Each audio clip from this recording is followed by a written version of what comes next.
First, I would like to thank the Permanent Mission of Liechtenstein to the United Nations for hosting this event, and I regret that I cannot be here in person.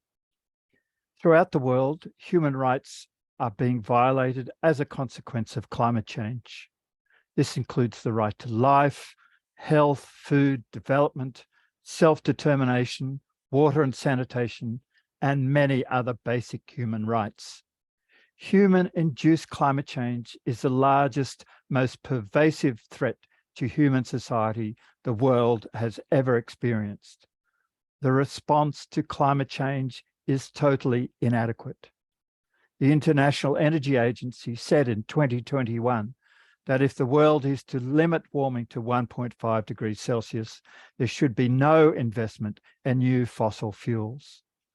Unfortunately, there are strong links to the lack of action on climate change and attacks on democracy.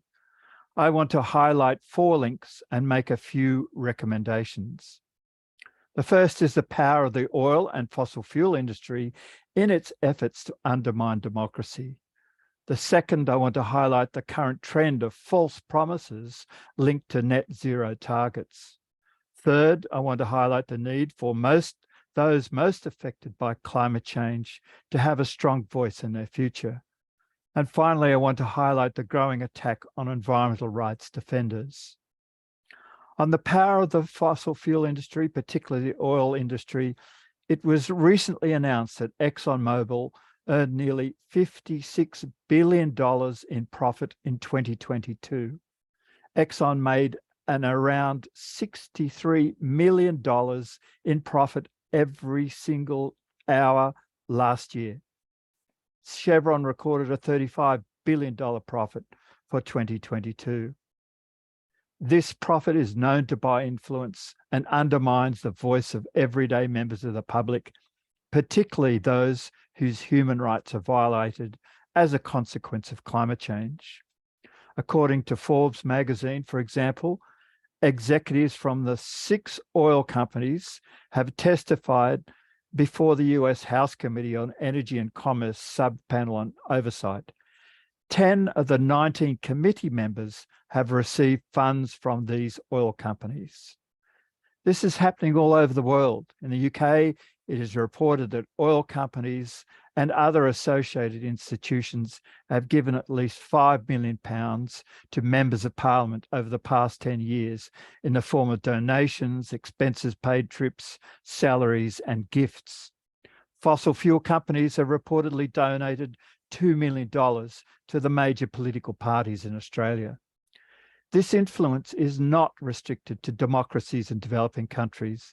There are allegations that the Adani group of companies, which has significant interests in the fossil fuel industry, has a close relationship with the Prime Minister of India. It is also deeply disturbing that the United Arab Emirates have appointed the head of the state-owned Abu Dhabi National Oil Company to be the president of the next climate change conference of parties. Needless to say, the war in Ukraine is strongly connected to gas supplies. Tragically, the democratic and basic human rights of individuals most affected by the impacts of climate change are being sidelined by the financial influence of the fossil fuel industry. Against this picture of profligate greed and lack of concern about climate change, we need to remind ourselves of those experiencing the impacts of climate change and the human rights they are suffering. The International Federation of the Red Cross found that about 3.3 billion people are living in countries with high human vulnerability to climate change. On the issue of false promises, it is worthy to note the findings of the Secretary-General's high-level expert group on the net zero emission commitments of non-state entities. The report of the group released last year is highly critical of greenwashing and public deception of many net zero pledges.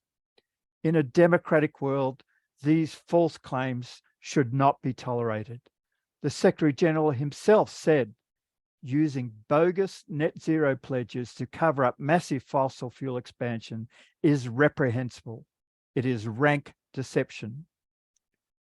Environmental groups, communities, and various rights holders are becoming increasingly frustrated with the lack of action on climate change and the growing influence of the fossil fuel industry. These groups have turned to protests and public interventions to bear witness to the climate change emergency. A hallmark of democracy should be the right of freedom of expression. Sadly, we are seeing many environmental rights defenders persecuted by governments and security organisations. Some defenders have been killed. Others have been harassed and intimidated because of their legitimate work in the defence of climate justice. This is happening all over the world. So what can be done about this assault on democracy and the one-sided level of influence by the fossil fuel industry over decision makers? Let me make a few humble suggestions for you to consider. First of all, governments should legislate to reveal political donations and set limits on these donations. Big corporations should not be given an open hand to influence decision-making. Second, all governments should pass legislation to make it mandatory for business to apply the guiding principles on business and human rights. Further, the United Nations General Assembly should decide to develop an international legally binding instrument to make these guiding principles enforceable in international law. Third, all governments should enforce formal processes whereby the most affected by the impacts of climate change and whose human rights are being violated have a direct line of communication with politicians. These could be formal committees or other constituted access mechanisms. Finally, we must end the attack on environmental human rights defenders. In my report to the UN General Assembly last year, I recommended the establishment of an international tribunal for the persecution of perpetrators of violence against environmental and Indigenous human rights defenders.